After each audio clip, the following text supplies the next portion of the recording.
Hello everyone, welcome to our YouTube channel. आज आपण पाहणार आहोत वर्ग 10वा विषय इंग्रजी chapter 1.2 an encounter of a special kind या पाठाचं लाईन टू लाईन एक्सप्लेनेशन. चला तर मग सुरुवात करूयात. बघा, याचं हिडिंग आहे an encounter of a special kind.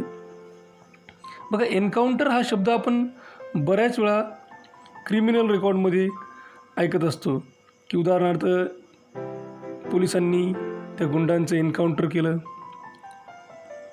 या अर्थाने आपण एन्काउंटर हा शब्द ऐकत असतो, ज्याचा शब्दशः अर्थ होतो चकमक. एन्काउंटरचा दुसरा एक अर्थ असतो तो म्हणजे समोरासमोर येणे, आणि तो अर्थ आपल्याला या ठिकाणी अभिप्रेत आहे. An encounter of a special kind याचा अर्थ होतो की एक अविस्मरणीय किंवा अनोखी अशा पद्धतीची चकमक किंवा समोरासमोर आल्याचा प्रसंग. My father was a medical professional working for a private company in Raniganj in West Bengal. या टेक्स्टमध्ये लेखकाचे वडील पश्चिम बंगालमधल्या राणीगंज येथे एका खाजगी कंपनीमध्ये वैद्यकीय सेवेत ते कामाला होते. The officers of the company were housed in individual bungalows inside a large campus. हे जे काही अधिकारी होते, या अधिकाऱ्यांना एका मोठ्या आवारामध्ये त्यांना सेपरेट बंगले पुरवले गेलेले होते आणि त्या ठिकाणी त्यांची राहण्याची व्यवस्था केलेली होती. Our house was in a corner of the campus. आणि आमचं जे काही घर होतं ते घर या कॅम्पसच्या कॉर्नरमध्ये, कोपऱ्यामध्ये होतं. The officers club was adjacent to the boundary wall of our garden.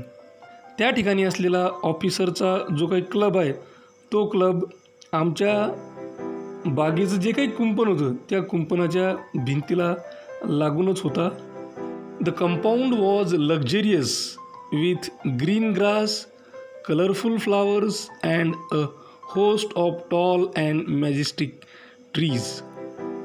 हे जे काही कंपाऊंड होतं, हा जो काही परिसर होता, हा परिसर एकदम लक्झरियस, आरामदायक अशा पद्धतीचा होता, ज्यामध्ये हिरवं गवत, रंगीबेरंगी फुले, उंच आणि भव्य अशा पद्धतीचे झाडं यांनी हा नटलेला होता, व्यापलेला होता.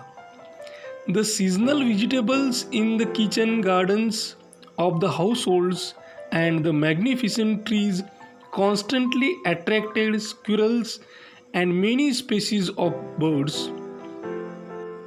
आता या घरांच्या स्वयंपाकघरांचं जे काही परसबाग आहे, या परसबागामध्ये काही सीजनल व्हेजिटेबल्स, त्या वेळेसच्या लोकल सीझनमध्ये येणाऱ्या जे काही भाजीपाला होता तो त्या ठिकाणी लावलेला होता.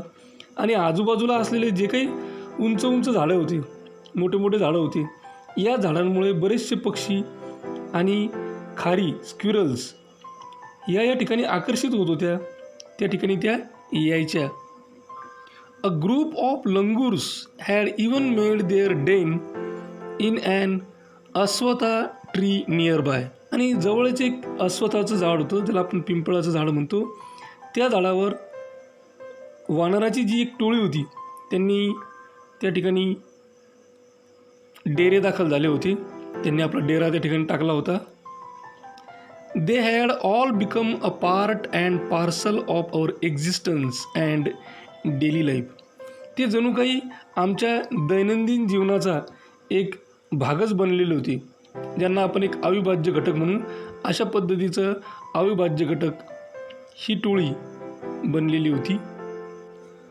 A small incident on a Saturday afternoon left a profound effect on me and unfolded before my eyes a whole new dimension to the wonders of God's creation. की एका शनिवारच्या दुपारी एक छोटासा प्रसंग त्या ठिकाणी घडला आणि त्या प्रसंगाचा लेखकाच्या मनावर सखोल परिणाम झाला. आणि जणू काही परमेश्वराची एक अजब किमया, आणि त्या किमयेनं जणू काही एखादा पैलू लेखकासमोर उलगडला, अशा पद्धतीचं वर्णन या ठिकाणी करण्यात आलेलं आहे. या ठिकाणी जो शब्द आहे अनफोल्डेड, अनफोल्डेड या शब्दाचा अर्थ होतो रिव्हील्ड. आणि new dimension means new factor. It was a few days into the puja vacation, की दुर्गापूजेची सुट्टी होऊन काही दिवस झालेले होते. Just like for any other child, the holidays provided an opportunity for me to become engrossed in various magazines and story books published specially for children in the festive season. की इतर मुलांप्रमाणेच हे जे काही हॉलिडेज होते, ह्याच्या काही सुट्ट्या होत्या, या सुट्ट्यांमुळे मला एक संधी प्राप्त झाली होती. कशाची संधी? तर हे जे काही फेस्टिव्ह सीझन आहे, सणासुदीचे दिवस आहेत, या दिवसामध्ये खास मुलांसाठी काही मासिकं प्रकाशित होत होती. आणि त्या प्रकाशित होणाऱ्या मासिकं, त्याच्यानंतर गोष्टींची पुस्तकं, यामध्ये बुडून जाण्याची संधी मला या ठिकाणी मिळालेली होती. After a hearty lunch, my parents and my younger sisters lay down for an afternoon nap and I settle down with a story book. की दुपारी लेखक भरपेट जेवले आणि त्या जेवणाच्या नंतर लेखकाचे आई वडील, त्यांच्या लहान बहिणी ही दुपारची डुलकी घेत पडलेल्या होत्या. आणि त्यावेळेस लेखक एक गोष्टीचं पुस्तक घेऊन निवांत बसलेले होते. The quiet afternoon presented the perfect backdrop for reading and adventure story. दुपारचं हे जे काही वातावरणाचं वर्णन करण्यात आलेलं होतं, ते वातावरण होतं एकदम शांत अशा पद्धतीचं. आणि हे शांत वातावरण एखादी ॲडव्हेंचरस स्टोरी म्हणजे साहसकथा वाचण्यासाठी फारच अनुकूल अशा पद्धतीचं होतं. The silence was occasionally broken by the sound of my family snoring. आणि हा जो काही सायलेन्स होता, ही जी काही शांतता होती, ही शांतता माझ्या घरातल्या लोकांच्या घोरण्यानं डिस्टर्ब व्हायची. स्नोरिंग या शब्दाचा अर्थ होतो घोरणे, snore. The intermittent chirping of house sparrows. त्याचबरोबर शांतता भंग होण्यासाठी दुसरं एक कारण होतं, ते म्हणजे त्या ठिकाणी ज्या काही चिमण्या होत्या, या चिमण्या चिवचिव करायच्या. The harsh cawing of crow. त्या ठिकाणी असलेले कावळे ते कावकाव करायचे. The shrill call of a kite flying high above the ground. त्याचबरोबर उंचावरून उडत जाणाऱ्या ज्या काही घारी होत्या, त्यांचं कर्कश ओरडणं पाहून ही शांतता भंग होत होती. हे काही कारणं होती ज्याच्यामुळे ती शांततेचा भंग त्या ठिकाणी झालेला आपल्याला पाहायला मिळतो. Minutes ticked by. I became deeply absorbed in the book. की काही वेळ गेला, काही मिनिट गेले आणि त्यानंतर मी पूर्णपणे ते पुस्तक वाचण्यात गुंग होऊन गेलो. Suddenly I heard a group of street dogs barking furiously in the distance. आणि त्याच वेळेस थोड्याशा अंतरावर काही रस्त्यात असलेली कुत्री भुंकण्याचा मला आवाज आला. I chose to ignore the commotion thinking that the pack of dogs might have cornered a hapless pig. मी त्यावेळेस त्याच्याकडे थोडंसं दुर्लक्ष केलं, की मला असं वाटलं की त्या ठिकाणी असलेला जे कुत्रे आहेत, या कुत्र्यांच्या तावडीमध्ये एखादं डुक्कर सापडलेलं असेल, म्हणून मी त्याच्याकडे दुर्लक्ष केलं. But soon the barking became louder. आणि ते भुंकणं वाढतच गेलं. And more aggressive. पहिल्यापेक्षा जास्त जोरानं कुत्रे भुंकू लागले. And the alarm cawing of a flock of crows added to the cacophony. आणि यातच कावळ्यांची कावकाव, यामुळं तो जो काही आवाज होता, या आवाजामध्ये वाढ झाली. कॅकोफोनी या शब्दाचा अर्थ होतो लाऊड हार्श नॉईज, कर्कश अशा पद्धतीचा आवाज. I also heard the disturbance approaching closer. की जणू काही ते जे डिस्टर्बन्स आहे, तो जो त्रास आहे, तो जो गलका आहे, तो माझ्या जवळ येताना मला जाणवू लागलं. Curiosity got the better of me. त्यामुळं माझी उत्सुकता आणखीनच वाढली. लिव्हिंग द बुक असाइड, मग मी पुस्तक बाजूला ठेवलं. I rush to the veranda to see what was going on. आणि मी वेरंड्याकडे पळालो आणि वरंड्यात जाऊन पाहायला लागलो की नक्की झालं तरी काय. I glanced towards the roof of the club house and saw something horrible. की मी क्लब हाऊसच्या जे रूप आहे, जे छप्पर आहे, जे छत आहे, त्या दिशेनं पाहायला लागलो. आणि त्यावेळेस माझी नजर त्या ठिकाणी गेली आणि मला काहीतरी भयंकर अशा पद्धतीचं दिसलं.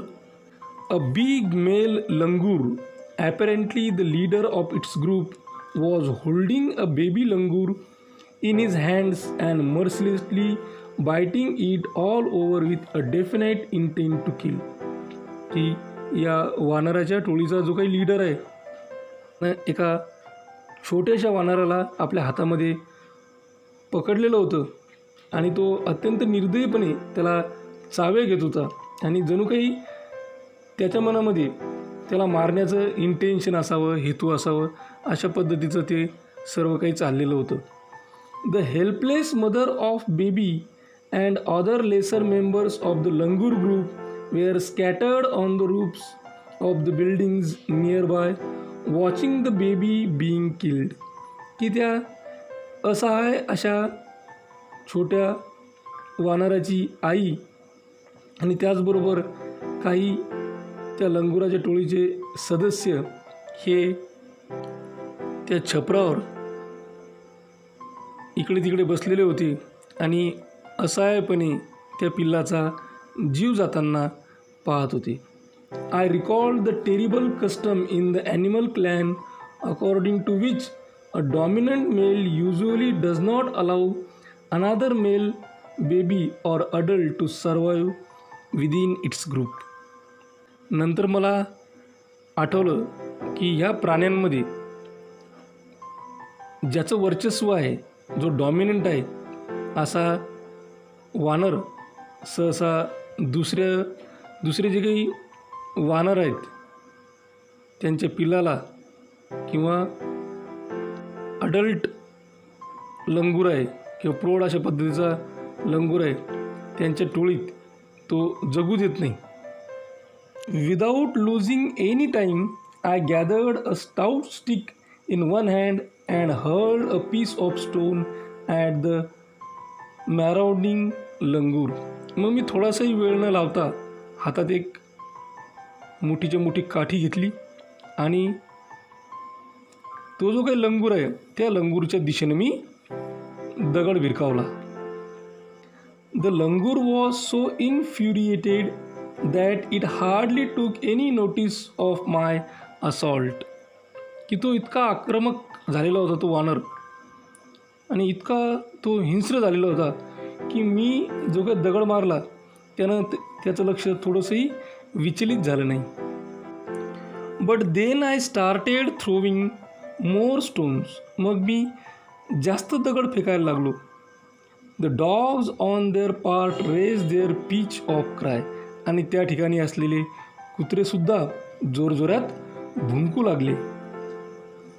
The changed circumstances and the sudden unexpected attack from unknown quarters forced the langur to drop the baby from the sloping roof over the veranda.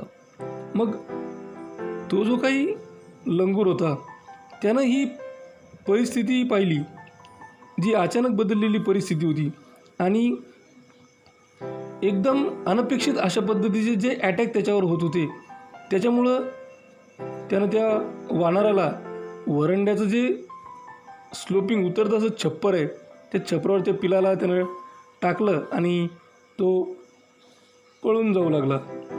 The baby was listless and appear to be dead. की ती पिल्लू अगदी गलित गात्र आणि जणू काही ते आता मरणासन्न अवस्थेत पोहोचलेलं होतं. As its body started to slide down. आणि त्याचं शरीर खाली घसरायला लागलेलं होतं. The excitement of the pack of dogs grew manifold at the prospect of good kill and meal. आणि त्या ठिकाणी ते घसरत असताना खाली कुत्र्यांचं घोळकं होतं. त्या कुत्र्याच्या घोळक्यांना आशा होती की वरून खाली पडणारं जे काही माकडाचं पिल्लू आहे ते आपल्याला आयतच शिकार म्हणून मिळेल. Keeping the dogs at bay with the stick, I managed to catch hold of the baby langoor's tail just as it tipped over the edge of tiled roof. मग मी माझ्या हातातल्या काठीनं त्या कुत्र्यांना दूर ठेवण्याचा प्रयत्न केला आणि त्या छपरावरून खाली पडणारं जे काही वानराचं पिल्लू आहे त्या पिल्लाची शेपटी पकडली. ते पिल्लू अत्यंत निश्चल आणि जणू काही त्याच्यामध्ये प्राण नाहीत असं झाल्यासारखं वाटत होतं. आणि ते एक मेल बेबी हे नर पिल्लू होतं. By this time my parents and sisters had come out on to the veranda. आणि एवढ्या वेळामध्ये माझे आईवडील आणि माझ्या बहिणी या वरांड्यामध्ये आलेल्या होत्या. And we are witnessing my rescue operation. आणि माझं जे काही रेस्क्यू ऑपरेशन चालू होतं त्यांना बचाव कार्य चालू होतं. या बचाव कार्याच्या त्या विटनेस होत्या, साक्षीदार होत्या. Some of our neighbours had also gathered in the distance. आणि थोड्याशा अंतरावरच आमचे काही शेजारीसुद्धा त्या ठिकाणी गोळा झालेले होते. I took the baby langur to our backyard and gently laid him on the floor inside the poultry coop. मी त्या छोट्याशा पिल्लाला आमच्या परसबागेत घेऊन गेलो आणि त्याला कोंबड्याच्या खुराड्यामध्ये अलगद झोपवलं. His body was full of deep bite marks and scratched. त्याच्या शरीरावर चावल्याच्या खुणा दिसत होत्या आणि स्क्रॅचेस आलेले होते. Blood was oozing from some of the wounds. आणि त्याच्या काही जखमांमधून रक्तसुद्धा बाहेर येत होतं. The baby remained motionless. आणि ते जे पिल्लू आहे ते कोणत्याही प्रकारची हालचाल करत नव्हतं. My father provided first aid to clean the wounds and stop the bleeding. मग माझे वडील आले आणि त्यांनी फर्स्ट एडच्या साह्यानं त्याच्या जखमा साफ केल्या आणि त्याचं रक्त जे वाहणारं रक्त आहे ते थांबवलं. I was relieved to find out that the baby was breathing. आणि मला त्या ठिकाणी सुटकेचा निश्वास टाकावा असं वाटला ज्यावेळेस माझ्या लक्षात आलं की ते जे पिल्लू आहे ते श्वास घेत होतं. Even though his breaths were shallow. आणि ते जरी श्वास घेत होतं तरी त्याचा श्वास हा मंदावलेला होता. Splashes of cold water made the baby stir and after a few शेकी अटेम्प्ट्स ही सॅट अप. मग आम्ही त्याच्या तोंडावर पाण्याचे काही झपके मारले आणि त्यानंतर त्या पिलाला कशी तरी शुद्ध आली आणि ते उठून बसले. He was in the state of shock and started trembling like a leaf in the wind. की त्याला खूप शॉक बसला होता. त्या भेदरलेलं होतं आणि एखाद्या वाऱ्यामुळं हलणाऱ्या एखाद्या पानासारखं ते थरथरत होतं. His two little twinkling eyes welled up with tears. की त्याचे जे छोटे छोटे दोन डोळे होते ते पाण्याने भरलेले होते. And he started to sob with a muffled cry. आणि तो दबक्या आवाजामध्ये हुंदके देत देत रडत होता. Just like a human child would after experiencing trauma. की एखादा धसका बसल्यानंतर लहान मूल जसं रडतं तशाच पद्धतीनं हा रडत होता. I offered him a peeled banana which he accepted with his unsteady hand and began taking hesitant bites. मी त्याला एक सोललेली केळी दिली आणि त्याने ती केळी घेऊन आपल्या थरथरत्या हातानं तो बिचकत तो केळी खात होता. My attention was fixed on the revival of baby langur. की त्या पिलाच्या प्रकृतीमध्ये सुधारणा व्हावी, त्याला बरं वाटावं यावर माझं लक्ष होतं. Suddenly I had an uncanny feeling of being watched, की अशाच काळामध्ये कोणतरी माझ्यावर लक्ष ठेवलेलं आहे असं मला जाणवायला लागलं. I turn away from the coop and looked up. मग मी त्या ठिकाणी त्या खुराड्यामधून मागे वळून वर पाहिलं.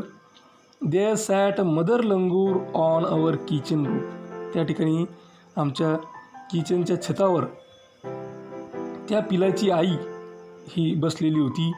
Watching every move I made. मी प्रत्येक जी हालचाल करत होतो ती काळजीपूर्वक पाहत होती. She simply sat there quietly. ती अत्यंत साधेपणानं शांतपणानं त्या ठिकाणी बसलेली होती. As if convinced that no harm was being done to her child. जणू काही तिची खात्री झालेली होती की तिच्या पिलाला, तिच्या मुलाला कोणत्याही प्रकारची हानी झालेली नाही. Meanwhile the baby sensed the presence of his mother and started to sob and cry a little louder. आणि याच काळात यावेळेसच त्या मुलाला आपल्या आईच्या उपस्थितीची जाणीव झाली आणि तो हमसून हमसून रडत होता आणि त्यापेक्षाही थोडंसं जास्त लिटिल लाऊडर त्यानं रडण्याचा प्रयत्न केला. I retreated from the door of the coop to allow the mother access to her baby. मग मी थोडासा मागे झालो त्या खुराड्याच्या आणि त्याच्या आईला त्या मुलापर्यंत येण्याचा मार्ग मी मोकळा करून दिला. Immediately the mother descended on the floor of the coop and pick the baby in her arms. आणि त्याची आई ताबडतोब खाली उतरली आणि त्या खुराड्यापाशी आली आणि तिनं आपल्या पिल्लाला आपल्या हातामध्ये उचलून घेतलं. She gave the baby a thorough body inspection to check his injuries and then cuddled him tightly in her bosom. की त्या पिलाच्या शरीरावरील जखमाची तिनं अत्यंत बारकाईनं कसून अशा पद्धतीने तपासणी केली आणि तिनं आपल्या पिलाला, आपल्या मुलाला आपल्या छातीशी घट्ट अशा पद्धतीनं कवटाळलं. The baby found great solace in her caring arms. जसं एखाद्या मुलाला आपल्या आईच्या कुशीमध्ये गेल्यानंतर रिलीफ वाटतो, दिलासा मिळतो, तशाच पद्धतीचं या पिलाला आपल्या आईच्या कुशीमध्ये गेल्यानंतर दिलासा मिळाला. The mother sat still with baby in her lap for few minutes. तर या माकडीनं आपल्या पिलाला काही मिनटं आपल्या मांडीवर घेतलं आणि ती तशीच बसलेली होती. It was almost as if she was pondering over her options and trying to figure out how she could keep the baby safe from further assault. की कदाचित जर पुन्हा हल्ला झाला तर आपल्या पिल्लाला वाचवण्यासाठी आपल्याला काय करता येईल याचा विचार कदाचित ती वानरीन करत असावी. For a few seconds the mother langur looked straight into my eyes.